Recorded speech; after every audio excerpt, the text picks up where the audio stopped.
Bom dia, estamos começando mais uma escola bíblica dominical. Vamos orar para começar o culto. Oremos. Senhor Deus e Pai, muito obrigado, Senhor, por mais um dia, Pai. Muito obrigado, Senhor, por todas as bênçãos que o Senhor tem concedido, Senhor, a nossas famílias, Senhor, tem concedido, Senhor, a igreja, Pai. Muito obrigado, Senhor, por tudo, Pai. Te peço, Senhor, pelos nossos irmãos, Senhor, que estão assistindo o culto, Pai, que eles possam ser edificados, Senhor, e abençoados, Senhor, com essa IBD, Pai. Muito obrigado, Senhor, por todas as bênçãos, Pai, por tudo que o Senhor tem feito, pelos livramentos, Senhor, pela proteção, Pai. Senhor, faça, Senhor, passar, Senhor, esse tempo, Senhor, de isolamento, Pai, e de quarentena, Pai. Que o Senhor possa estar, Senhor, nos livrando, Senhor, desse mal, Senhor, que é esse vírus, Pai. E que o Senhor possa também, Pai, estar consolando, Senhor, as pessoas que perderam seus familiares, Pai, que tem pessoas que estão nos hospitais, Senhor, nos leitos, Senhor, com a Covid, Senhor. Que o Senhor possa estar consolando, Senhor, e guardando, Senhor, essas pessoas, Pai. Isso é o que eu te peço, Senhor, que o Senhor possa estar abençoando o decorrer desse culto, Pai. Eu te peço, te agradeço, em nome de Jesus. Amém. Amém. Vamos estar agora cantando o hino do cantor cristão 135, Louvor.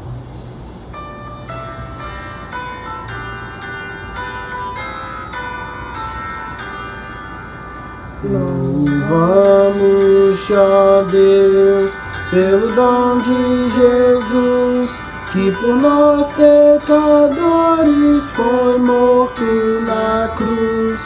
Aleluia, toda glória te rendemos sem fim. Aleluia, tua graça imploramos, amém. Louvamos, ó Deus, e ao teu Filho de amor, que foi morto, mas vive supremo Senhor. Aleluia, toda glória te rendemos sem fim. Aleluia, tua graça imploramos, amém. Vamos, ó Deus, pelo Espírito luz, que nos tira das trevas e a Cristo conduz. Aleluia, toda glória te rendemos sem fim. Aleluia, tua graça imploramos, amém. Ó, vem nos encher de celeste fervor e fazer-nos fruir seu afável amor. Aleluia, toda glória te rendemos sem fim. Aleluia, tua graça imploramos, amém. Estamos no mês de maio, no mês da família. Agora vamos ler o tema do mês. Trabalhando para ganhar a minha casa. Agora vamos ler a divisa que se encontra em Josué 24:15.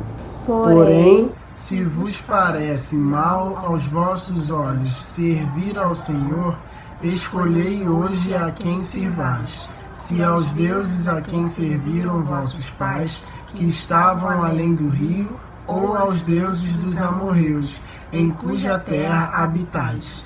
Porém, eu e a minha casa serviremos ao Senhor. Amém. Agora estaremos ouvindo uma inspiração musical do irmão Fernando e irmã Lúcia.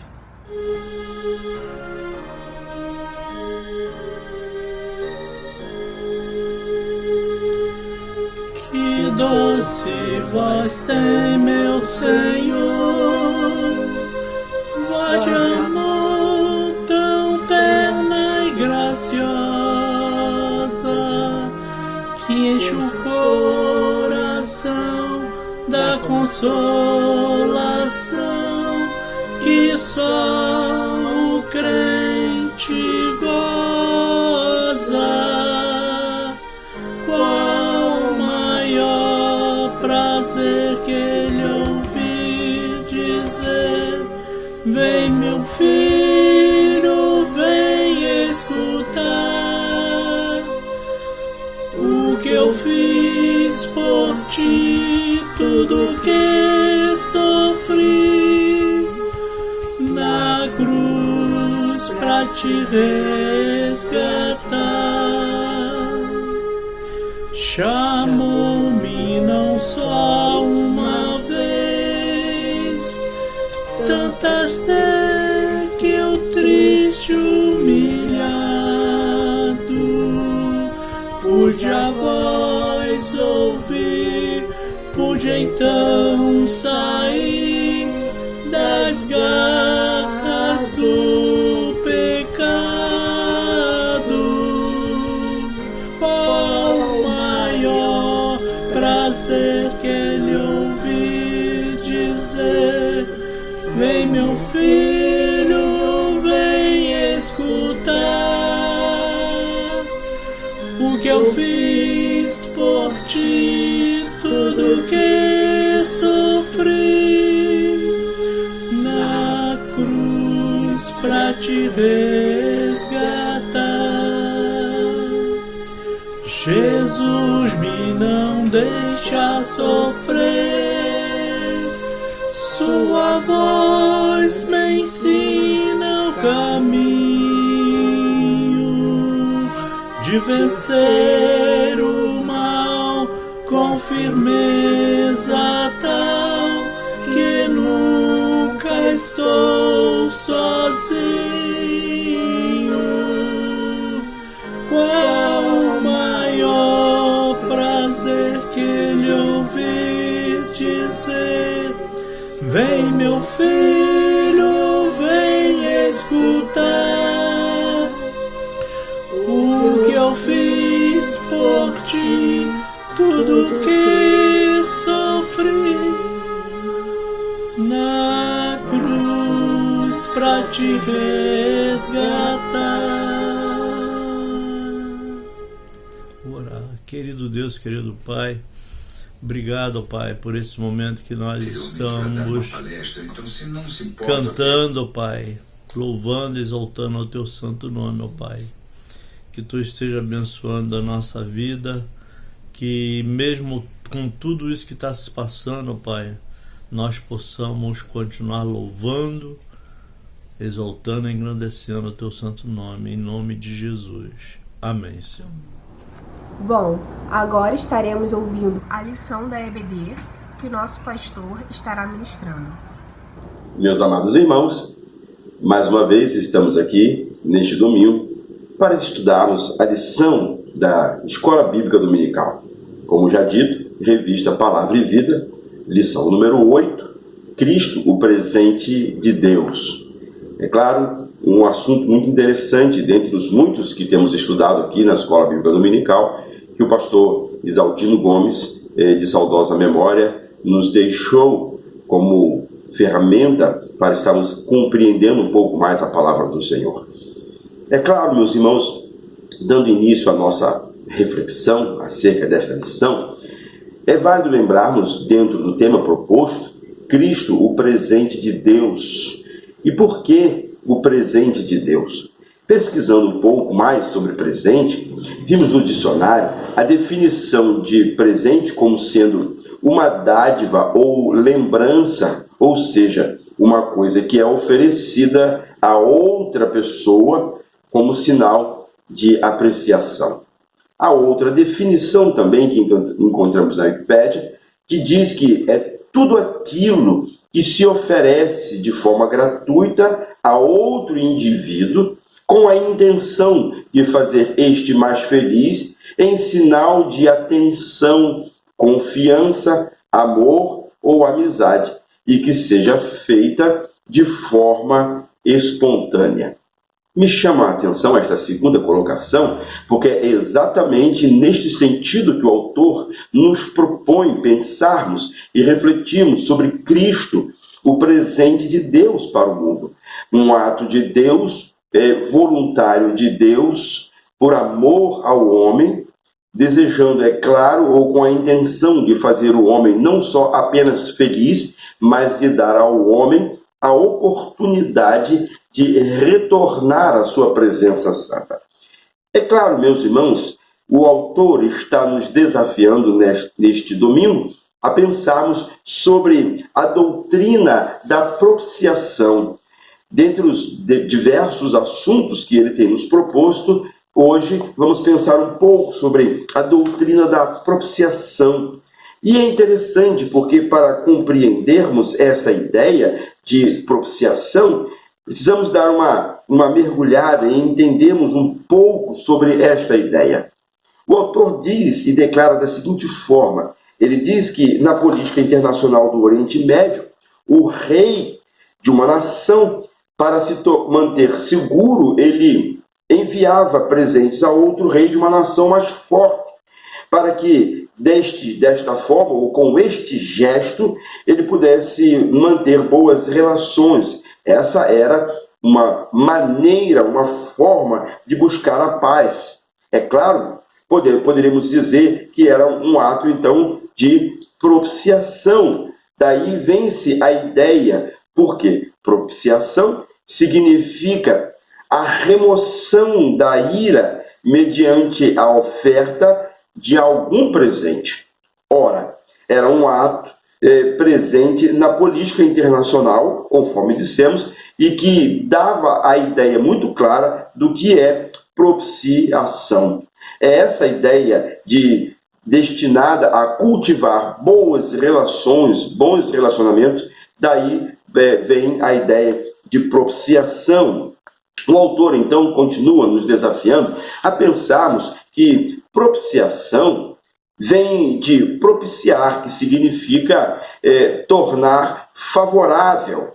É claro, segundo o autor, o termo registrado em alguns textos bíblicos traz-nos a ideia que significa que Deus tornou-se favorável a nós pela morte de Cristo Jesus. É neste sentido que ele vai encaminhar este assunto.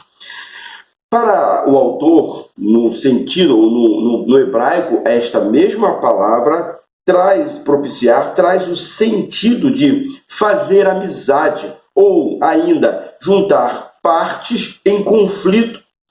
É Deus oferecendo Cristo como presente ao mundo para fazer as pazes com o mundo. E é desta forma que compreendemos que Cristo é o presente de Deus para o mundo. Cristo é a forma, o meio pelo qual Deus providenciou por sua graça, amor e favor, um meio para que o homem possa retornar à presença do Deus Todo-Poderoso. É claro, o autor ainda nos desafia a pensarmos sobre algumas outras percepções, e ele aqui destaca 4 ideias interessantíssimas acerca da doutrina da propiciação, ou do presente de Deus para o mundo. E por que essa ideia de propiciação, que é a ideia de alguém que dá um presente a outrem para que, na verdade, possa nutrir ou estabelecer boas relações? Significa dizer que Deus também se irou com o homem, ou Deus se ira. Talvez algumas pessoas tenham alguma dificuldade de lidar com esta palavra. E é interessante porque, como propiciar tem a ideia de pacificar por meio de um presente, muitas pessoas às vezes se escandalizam, porque parece que nós estamos como que subornando a Deus para obtermos de Deus algum favor. É claro, é Ele, o próprio Deus, quem oferece e não quem recebe o presente. Deus não está recebendo de nós o presente, mas Deus é quem oferece ao homem, Deus quem oferece ao mundo este presente, para que através deste presente o homem possa afastar-se do pecado e então religar-se a Cristo, através de Cristo religar-se, é claro, a Deus. Paulo diz em Romanos que Deus também se ira. Talvez essa seja uma dificuldade para algumas pessoas compreender a ira de Deus. Porque Deus se ira, sim, Paulo deixa isso muito claro. No livro de Romanos, no capítulo 1, no verso 18, ele diz assim: porque do céu se manifesta a ira de Deus sobre toda a impiedade e injustiça dos homens, que detêm a verdade em injustiça. Isso significa dizer, Paulo está dizendo que Deus também se ira. E é interessante porque ele ainda continua afirmando, ou com essa afirmativa em Efésios capítulo 5, no verso 6, Paulo vai dizer a seguinte palavra: ninguém vos engane com palavras vãs, porque estas coisas, ou por estas coisas, vem a ira de Deus sobre os filhos da desobediência. Vou ler novamente. Ninguém vos engane com palavras vãs, porque por estas coisas vem a ira de Deus sobre os filhos da desobediência. É claro, Deus se ira? Sim, Deus se ira. Porém, a palavra de Deus nos mostra muito claramente que Deus é tardio em irar-se. No texto de Neemias, no capítulo 9, fica muito claro, no verso 17, que Deus ele é tardio em irar. E recusaram, diz o texto, e recusaram ouvir-te, e não se lembraram das tuas maravilhas que lhes fizeste, e endureceram a sua cerviz na sua rebelião. Levantaram um capitão a fim de voltarem para a sua servidão. Porém, tu, ó Deus, perdoador, clemente e misericordioso, tardio em irar-se e grande em beneficência, tu não os desamparaste. É claro, Deus se ira, sim, mas Deus ele é tardio em irar-se. E ira, aqui, nesse contexto, não é ódio, não traz a ideia de ódio, mas traz sim a ideia de indignação. Talvez algumas pessoas, quando ao lerem o episódio que está registrado em Atos, capítulo 13, nos versos 4 a verso 12, aonde Paulo está lidando com um não cristão chamado Bar Jesus, alguns pensem ou cheguem a entender ou a interpretar que Paulo tenha sido violento, mas Paulo não foi. Paulo estava expressando o seu sentimento de indignação. Aqui Paulo deixa muito claro, porque aquele homem estava lidando com artes mágicas e era um falso profeta e tentava desviar as pessoas de acreditarem em Cristo Jesus e de conhecerem o caminho da salvação, impedindo que outros pudessem chegar ao caminho da salvação. E desse ato veio, é claro, o ato de indignação, a ira de Paulo sobre aquele homem, porque ele estava impedindo com que outras pessoas pudessem chegar ao conhecimento de Cristo Jesus e através da salvação. Portanto, ele impedia que o procônsul pudesse assim fazer. Paulo, então, vai adverti-lo severamente. Ora, dentro do que nós estamos pensando, a propiciação se dá quando Deus tempera a sua ira e a sua misericórdia. Sua ira não é um descontrole emocional, mas faz parte da sua moralidade. E aqui abro um parênteses para falar dos atributos morais de Deus. E esse era um atributo moral de Deus. A moralidade, a santidade, são atributos morais de Deus. É claro, por conta como faz parte da sua moralidade ser santo, se ele não se indignasse contra o erro ou contra o pecado, Deus não seria santo. E por ser santo, Deus se ira contra o pecado. E por ser santo, Deus exerce misericórdia. Nele, ira e paciência, ou ira e misericórdia, se ajustam. E aqui surge a ideia de propiciação. Pensando ainda um pouco mais sobre essa ideia de propiciação, como então, entendendo que Deus se ira, e a ira de Deus aqui não é ódio, mas a ira de Deus aqui é indignação, e sabendo e entendendo que Deus se ira, como então remover a ira de Deus? O autor diz e deixa muito claro na sua lição que a resposta é: a ira de Deus, ela não se remove, mas a ira de Deus, ela se desvia. E aí nos remete ao texto dos Salmos, que está no número 78, o verso 38, e eu quero ler com os irmãos esse texto, onde o texto vai nos dizer, Salmo 78, o verso 38 vai dizer assim: ele, porém, que é misericordioso, perdoou a sua iniquidade e não os destruiu. Antes, muitas vezes, desviou deles o seu furor e não despertou toda a sua ira. Então, a ira de Deus, ela não se remove, mas ela se desvia. É claro, o pecado traz consequências à vida do homem. O pecado traz muitas consequências e nós já estudamos sobre isso. O pecado não só ele é aniquilado na morte, como entendemos que a expiação aqui, nesse sentido, é Deus instituindo o sacrifício no Antigo Testamento para que pudesse ensinar com esta lição que a morte ou o sangue derramado é que faz propiciação ou expiação dos pecados. Ora, a expiação aqui dá-nos a ideia de dois fazer um a reaproximar dois que estão distantes ou estão em inimizade. Então, a ideia de expiação, a ideia de reaproximar dois que estão distantes ou em inimizade. E é interessante que é desta forma que Cristo faz, nos reaproximando de Deus. O autor ainda traz-nos a ideia para compreendermos a doutrina da propiciação, a ideia de que havia o tabernáculo. E olha que coisa interessante, ele aborda acerca desse aspecto. O tabernáculo era o templo móvel de Israel. Na caminhada pelo deserto, ele era utilizado, era a morada de Deus, era o lugar onde havia encontro com o Senhor.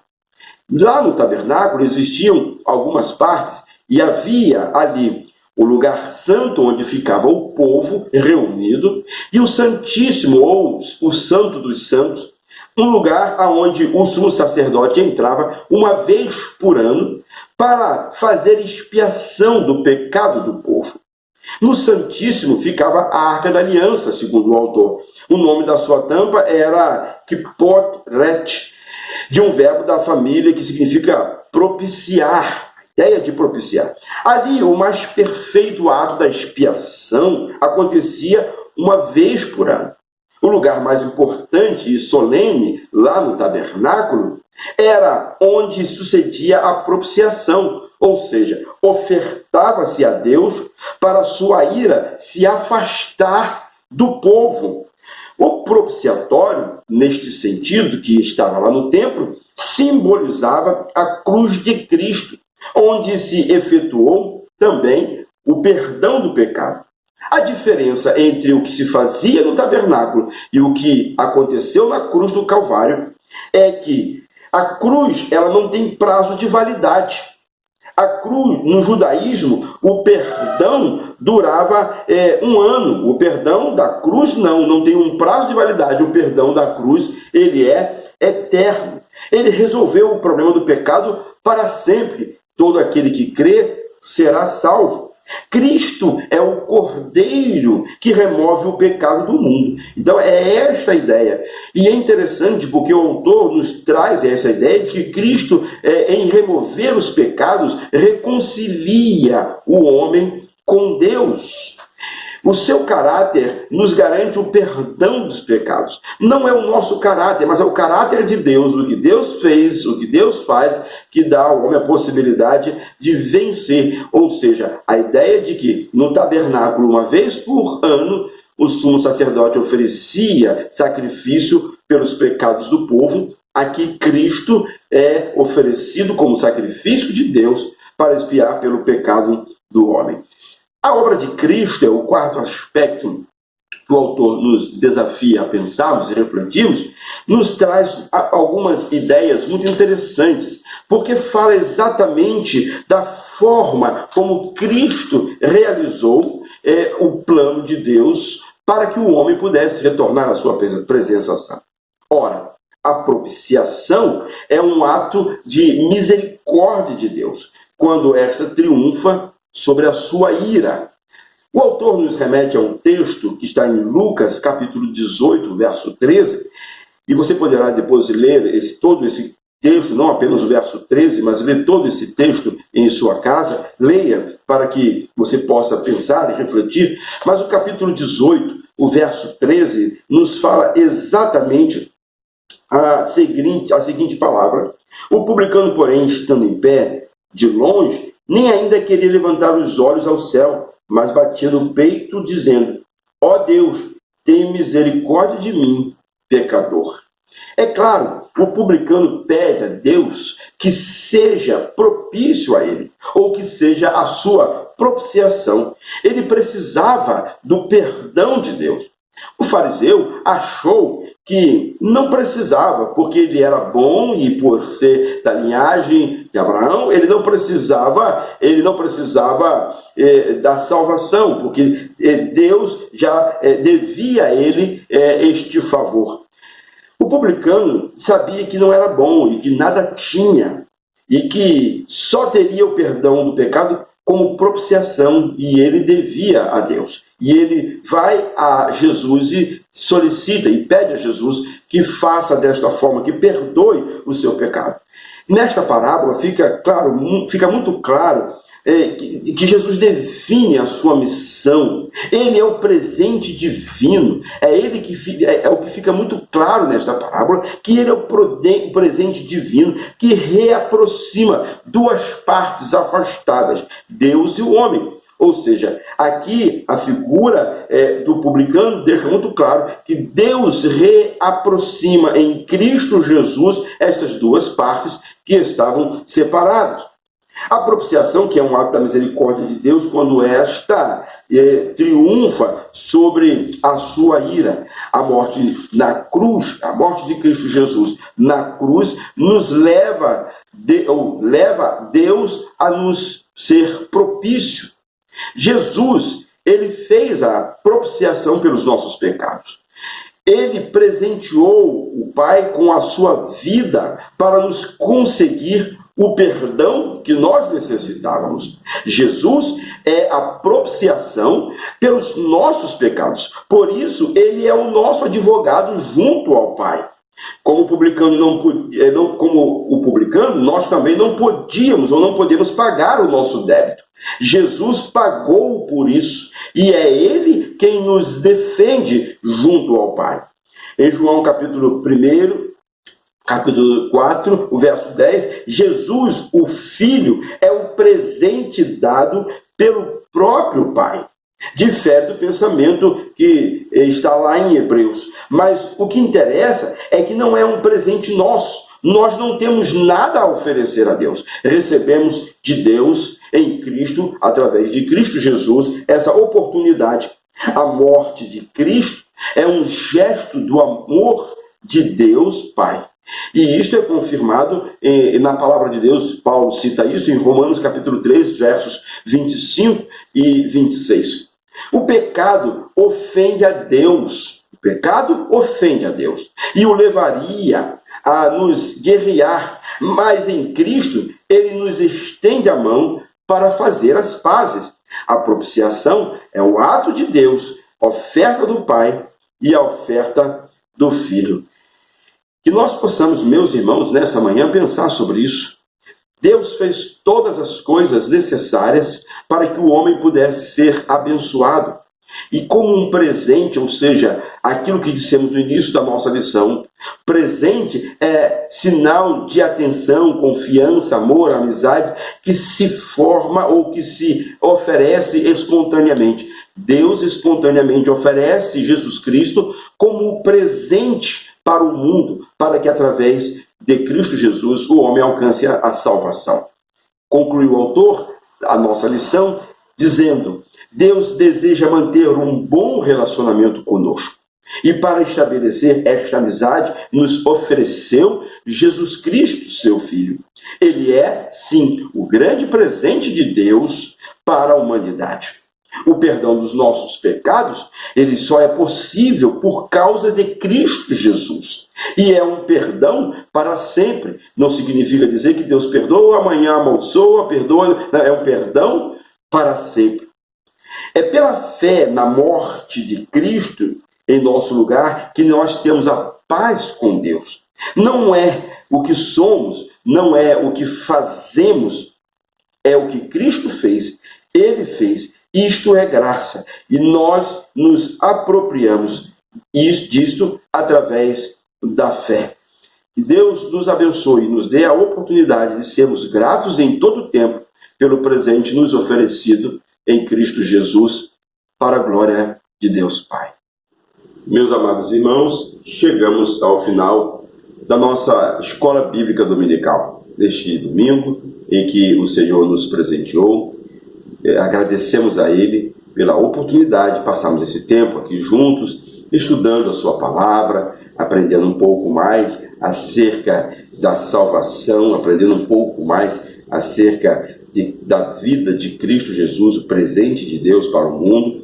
E bom podermos ter passado esse tempo estudando a Palavra do Senhor. Minha gratidão a Deus pela vida dos amados irmãos que participaram desse momento de culto, de adoração ao Senhor, seja através desta ferramenta ou em sua casa, em seu lar, participando desse momento de culto.